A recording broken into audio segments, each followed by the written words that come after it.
and welcome to this new episode of the Blue Chair podcast, the podcast for women on a path of self reclamation. I'm Miha, and the Blue Chair is your refuge, a space where books become mirrors, stories become mirrors. We sit together and we speak honestly about the lives we are building, away from expectations and conditionings, away from limitations and stories that keep us small. And today we're joined by beautiful Amanda. Amanda, welcome. Thank you. It's such a pleasure to be here with you, Miha. I'm just so excited for the space that you hold for women's stories. Happy to have you here. And before we begin, I would like to invite you to share with us a little bit of your identities and also who is the woman behind all those identities. That's such a great question. Yeah, there are many identities and roles that we play. I am a mother and a wife and a sister and a daughter. My dad has passed and my mom is still around. I am a friend and also a friend to myself. I think with all of these roles, the art of belonging didn't happen outwardly until it happened inward, and um, I belong to the trees and the land and the healing plants and all of the natural medicine that Mother Earth offers. And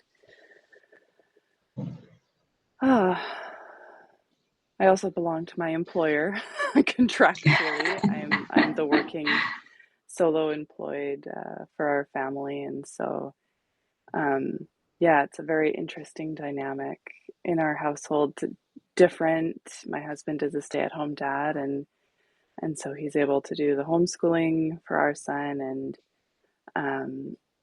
and be there during the day for childcare as well, and he does the cooking, and then after work I just get to be a mom and I get to play and enjoy motherhood that way without worrying about household dynamics and meals and things like that. So yeah, it's lovely to just be able to land and feeling like, comparatively to a lot of other women and mothers especially, I don't have those household burdens and meal planning thoughts. So my role is really mother and wife and friend and worker and um, and creative muse. Perhaps I'll add that at the end. Just I've always been writing, journaling since I was 10 years old, and I feel that there's a superpower there with putting emotions to words. And I think that for so many years, I just undervalued that, it was just something that was so natural for me. And then realizing that other people don't have that. Like it's really hard sometimes to, as we're navigating complex emotional situations in being a human, and to put words to that and to express like what we're going through is not natural. I think it can be a learned skill, and so I really come alive when people read my writing and say that they resonate with it, or that they felt the same thing, or um, that they were able to put words to their own experiences that they didn't have before. And I think that fuels my writing a lot. And also just um, growing up in a conservative Christian household as well, there was a lot of good girl programming. And even my husband and I had this conversation last night for our son, is there such a thing as an appropriate amount of suppression? So we have some behavior in the public eye, and um, if my son is expressing himself to the fullest, sometimes his face is, right in the face of another child's, and they don't like that. So is it appropriate to say, you need to suppress yourself because you're, making your friends feel uncomfortable. And it was just an interesting conversation to say, I don't I don't want that suppression for my child. Like I felt extremely suppressed, and I was proud of it as a child, and then coming into adulthood I was like, "Oh my God, that no wonder it's so hard for me to, all the things because this is the behavior, this is the attitude that I was so proud of, you know, being suppressed by ways of thinking or ways of behaving and not expressing myself. Um, and so my husband and I had just talked, there's just a consequence, consequence is not necessarily negative. It's just the thing that happens after something happens. And so if my son puts his face in the face of a child, well, the thing that happens is his friends don't want to be around, they go away. And so, that's his choice about how he chooses to express himself. If he's, very boisterous and energetic, then maybe there's a different way to express that rather than right in the face, and that can be um, not suppression, but just choosing a different medium or a different way to express it, or a different time even. In the house, for example, we don't encourage shouting or screaming, but outside we encourage shouting and screaming. And so there's even, in motherhood, I think there's a lot of ways that I'm understanding myself better through how I choose to parent my child. And it's constant learning. Life is constant learning, exactly. And if we go, you were talking about oppression and being part of a Christian community, and I feel it's the perfect time to ask our question, the signature blue chair question about the moment. What is the moment in your life that you consider a turning point or a self-reclamation? Hmm. Yes, I was hoping that you would ask that just that way. I, I've been thinking about it, and it's really hard to pinpoint one moment. I think there were a bunch of little things that built up over time. Um, Certainly in my early 20s, I was working for a nonprofit Christian organization. They ran an after school children's care, and it was pretty tough working there. They had paid minimum wage because they were, a nonprofit, and they didn't have much financial support, um, and we were expected to wear all of the hats. And it was just really an interesting way to learn the wounded feminine in that type of a archetype. um, because even the building itself that we worked out of, which was oh, I forget, there's a name for it. It's the house, a rectory, I think is the word. The house that is on the same property as a church that the pastor would often live in. So that was the house that we worked out of as an office, and the basement had flooded, and there was, mold damage and a bunch of stuff in the basement that the landlord had just chosen never to fix, and so the house was physically sick, and the staff, the people were overworked, and they would often get sick because the house was sick and they were Conditions. overworked and underpaid. And yes, and so we're just, there was all of this dynamic. And so then, even though I was hired as an executive assistant, I was pulled in to be the driver, or, do the crafts or facilitate the snacks or whatever it was. And it was a program that was particularly accessible to low income families. And so these were usually very unruly children. So it was a lot, it was just so much to navigate, and I very quickly became burnt out. And it was just one of the hardest things to recover from, because my friend group, there were many of us got hired at the same time to that company. So we worked together, we went to church together. We were also like casual friends together, doing, just friend stuff outside of work, outside of church. But then I also led a women's young adults Bible group. And so then it was in the study group and the worship team and the music and the church and the work and the friend, like we everybody A was lot. just all together all the time.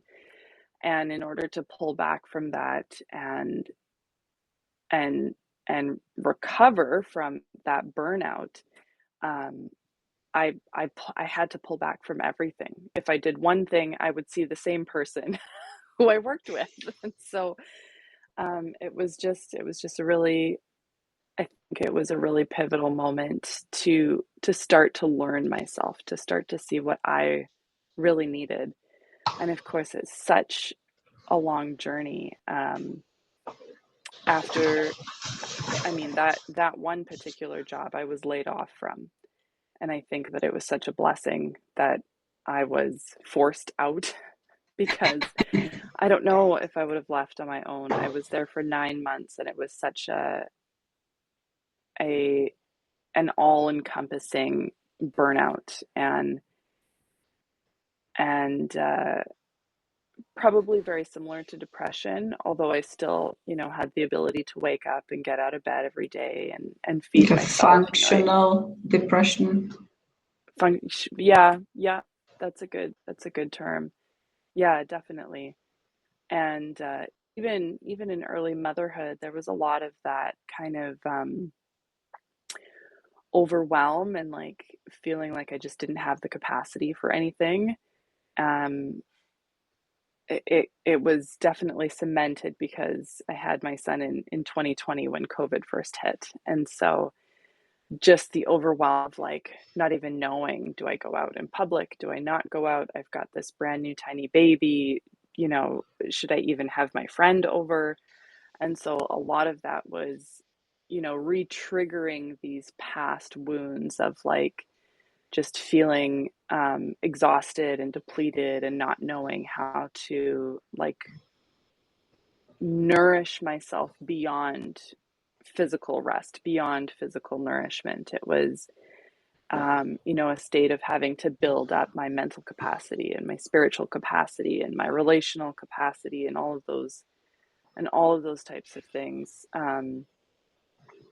I remember in 2021, my baby is almost 1 year old at that point, and I started reading The Women Who Run with Wolves. The wolves. Um, yeah, and I just every time I pick that book up, I'm so um, like I just resonate so strongly with that. And I remember one particular story. I think of the Selkie and her. Um, it's a woman of the sea, and she's got her seal skin, and this is her, like her identity, and with her women tribe, and the man takes the seal skin, and so she follows him on land, and they have this beautiful family together, but she's not meant to be on the land. And so her body, without the seal skin, without the water, dries up and becomes so brittle, and eventually she is able to return to the water. But it was just such a realization for me of like, as a woman, we have this creative muse, and we have this power for creation in our physical womb. And, it's not always that we're birthing babies, it's that we're birthing ideas, and we're birthing relationships, and we're birthing creativity. And when we aren't at that baseline of operating health, then the power, that creative energy, is so dry and depleted. But we still yearn for that. We still have that longing, that potential for creation. And so I think in myself, and actually it's exactly what I'm writing a book about right now. I'm writing my memoir from journal entries from years and years of journaling, is that journey to embody the divine feminine, because we have that within us. I think specifically through our modern culture and also through Christianity, we are very versed on the masculine traits, this kind of linear um, hustle and climbing the ladder and thinking logically. All of those things are very masculine, uh, but they still have value. And so, in learning the feminine traits, the thing that I very quickly saw was that without those masculine traits, the feminine is like too airy fairy. And I've seen a lot of those women as well, especially in um, you know groups or circles that are very woo woo, like people thinking only in astrology, or like diving in deep to yoga or numerology, or um, so many of those healing modalities, or other ways of like oracle reading or tarot reading, or um, it's almost like they lose themselves in the spiritual realm, but we are still having this experience in a physical body. And so 3D is still without, here. yes, totally, we're still on planet Earth, even though our spirit or our brain or our mind might be somewhere else. Yeah, the experience is still very, very much physical, and and it's not bad, it's not sinful. I think a lot of things in Christianity taught me that, any arousal of the physical body is a sin, and the physical body is dirty. We sweat and poop and pee and all of these things, and those things should be private, but Should they're we not. mention periods when you're not allowed to enter the Yes, church? bleeding, of course. Yeah, that's a huge one. Thank you. I didn't even think Yes, about that. Um, yes. I'm bleeding right now. I'm on day 5 of my cycle right now, and um, and it's just so astounding to me. Even I think in the 60s or 70s, there was a law passed in the States that any sexual education or material was illegal. So they even went as far as to say, like, any sexual education is dirty. It was bad. It was like, not allowed to be distributed in propaganda.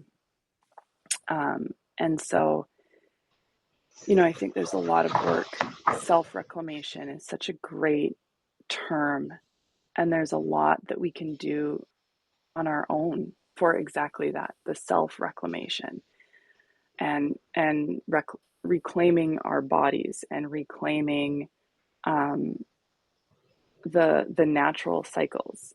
And particularly as women's bodies, there's a lot that's different in a woman's body than a man's body. And I think in medicine, we're finally acknowledging this, Yes. particularly for like the heart attack of a woman is very different than the heart attack of a man. And the orgasm of a woman is very different than the orgasm of a man. And all of these things that we're just, even in medicine and even in science, like learning now about the body of a woman. And I think that um, the work that we have to do is tuning inward and realizing and seeing that our our physical bodies are giving us so many messages, like a sore knee. Well, what does that mean? I've been trying to pay attention to my sore knee, and I do sit in front of a computer for at least 8 hours in a day when I'm working for my employer, and I need to move Welcome into the around. club. Oh man. and my legs get so stiff, and then I The change. back. I have a kneeling chair, and I have a regular desk chair, and sometimes I kneel on the floor, and sometimes I just sit on the floor, and sometimes I stand because this type of prolonged um, uh, sitting, where the body is not moving, is not natural. And so, No, what are these messages that our body is giving us? I realized I don't my hips don't like sitting in the chair for very long. So then I'll move. And then I they tried don't another lie, position. to quote Oh, Shakira. yes, my hips don't lie. My hips are sending me messages. What is this message my hips are sending me? They're telling me the truth, to stretch. There was a simple 5-minute midday yoga, stretches, I think, that you saw the other day that I posted a note Yes, on I loved it. Substack. I loved it. Oh, so good. And just, yeah, I think all of these things are messages from our body, and it's just asking us, like, tune in, like, let's work together. And the body is not trying to sabotage us. It's trying to work together with the mind and with the spirit. And and that's very much a feminine trait of intuition, listening to the physical body and the things, that the messages that it's saying, like, your knee is strained because you're crossing your legs, don't cross your legs. Or um your cramps that you're experiencing during your bleed are because of your strained relationships, or whatever. There's just so many things that have ties to emotional um, reactions, but then manifest physically in the body.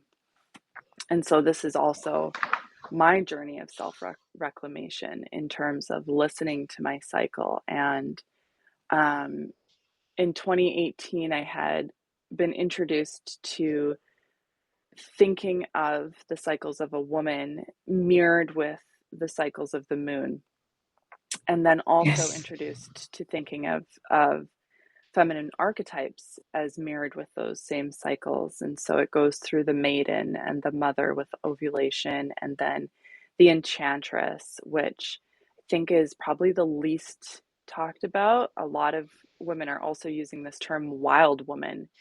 And so it's this, like, midlife goddess, who just is starting to really give zero fucks about everything else, and honing in on herself and what she needs, and taking space. And that is, it just gives me shivers right now saying all those things, because it's so needed.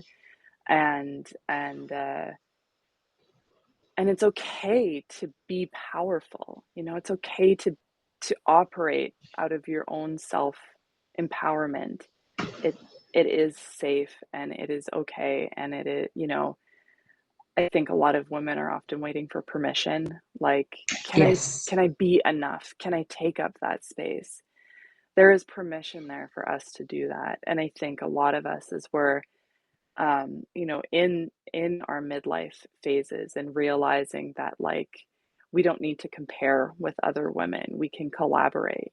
It's safe um, to not be competitive. It's okay to support other people in their endeavors, and the rising tide raises all ships, like all of these types of sayings and things like that. And it's just beautiful to see that happening.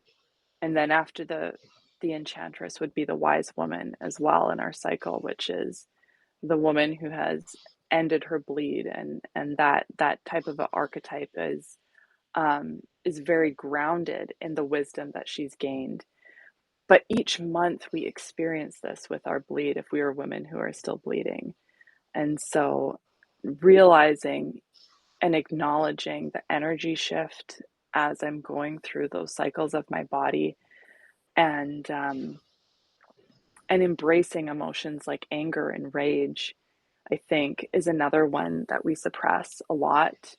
And feminine circles can often say, oh no, it's all about the light and the love. And like, you know, as soon as you love more, then your anger will dissipate. And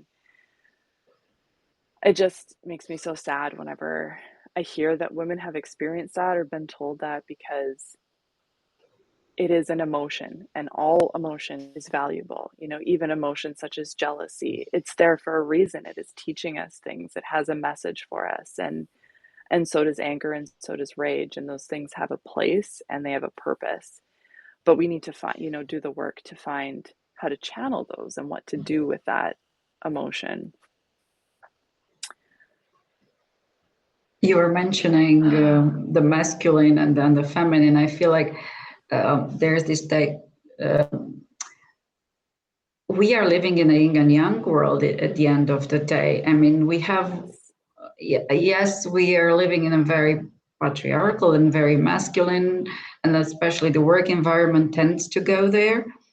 But rejecting one or the other is where the imbalance comes from. And exactly, also as you say, yes, it's all. There was a wave of. I've been into spirituality or this new age modern for over 20 years, and I've seen it going the waves. And yes, there was the love and light moment where everything was a little bit more love and everything was sorted out. But then is the denial of everything, and we've been taught to be silent and not let our rage and anger speak. Yes, the good girl syndrome.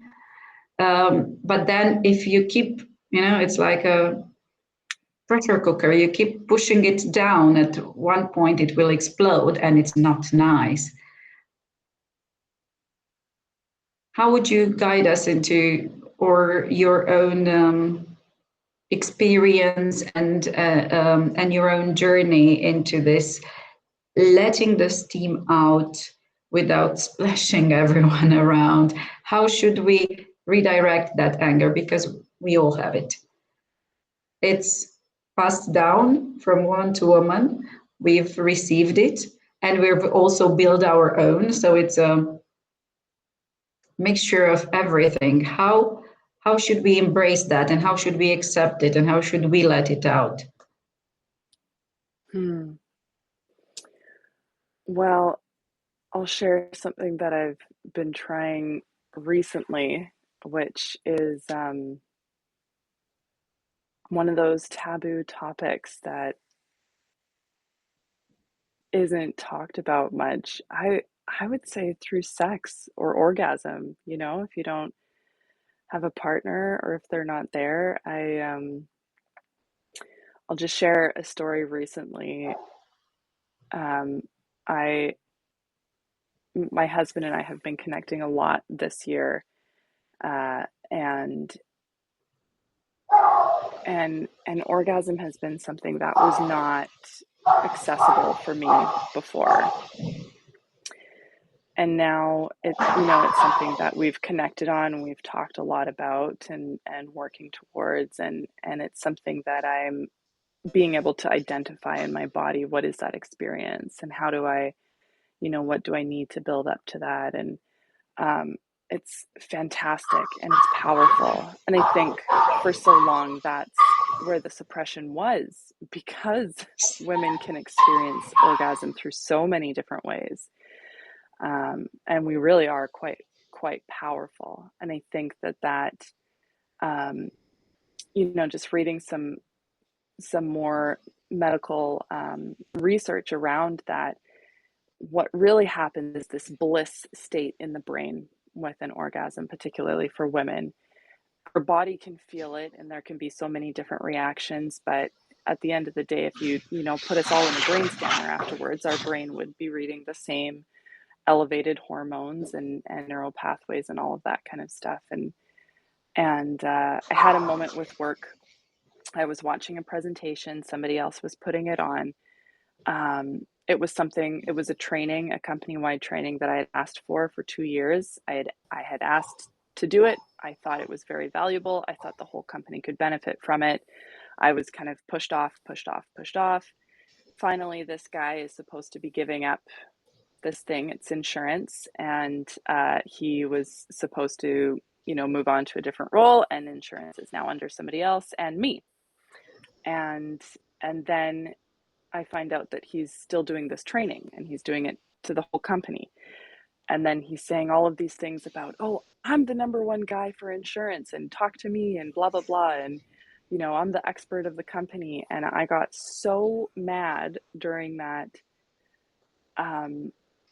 company presentation, and my husband and my son were out of the house, and I had a moment that I was able to self-pleasure myself, and I had that, empowering orgasmic feeling, and I used that energy and that anger and the fuel, and I wrote a very blunt email that I am not prone to doing, and I sent it to my manager, and it sparked some big changes that would not have happened otherwise.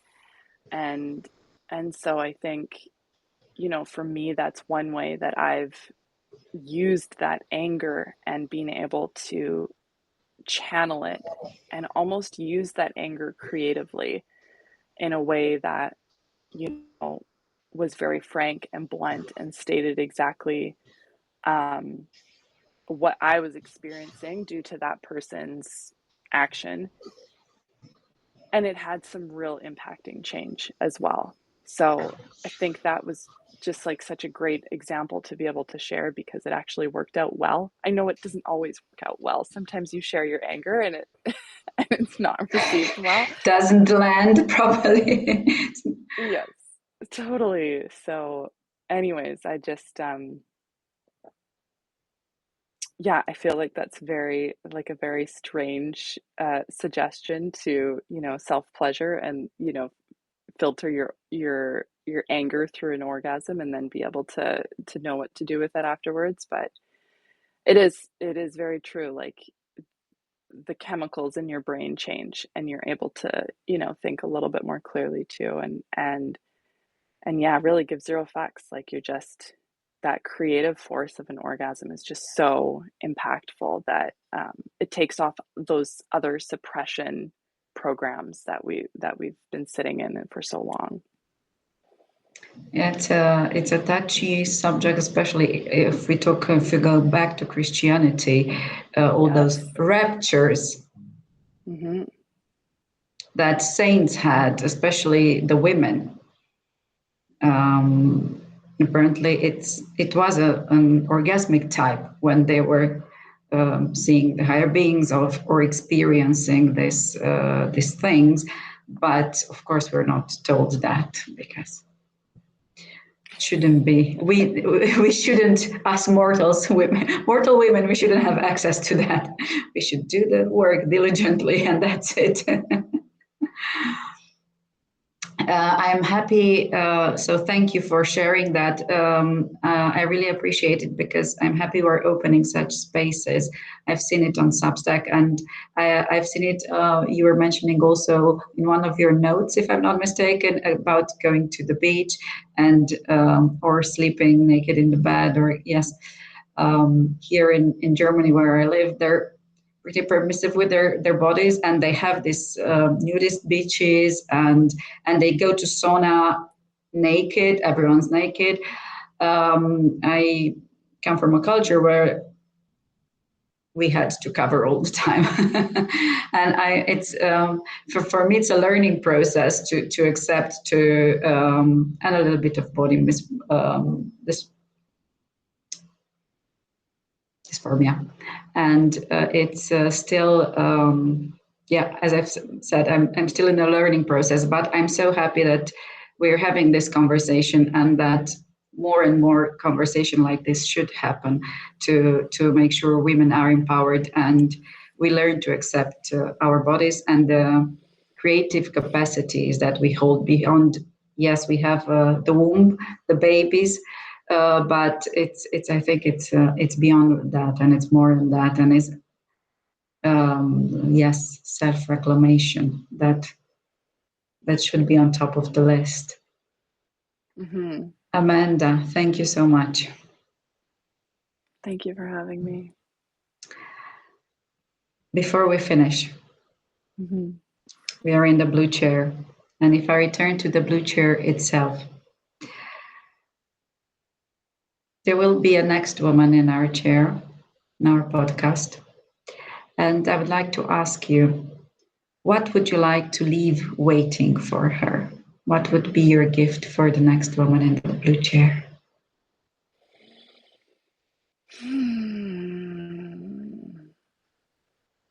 There's so many words that come to mind. I could say something like lightness or landing or enoughness or acceptance. It would be all of those things. Just, I imagine this blue chair in my mind, and just the action of the next person sitting down and having their body rest in that physical structure of a chair. That's what I imagine in my mind, is just that coming home feeling and of sitting and being held. Thank you so much. I also receive your beautiful words.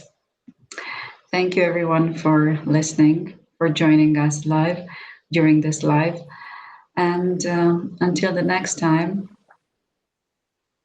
the blue chair is here waiting for all of you. Thank you, Amanda. Thank you so much. It was a pleasure. Thank you, Mia. Bye.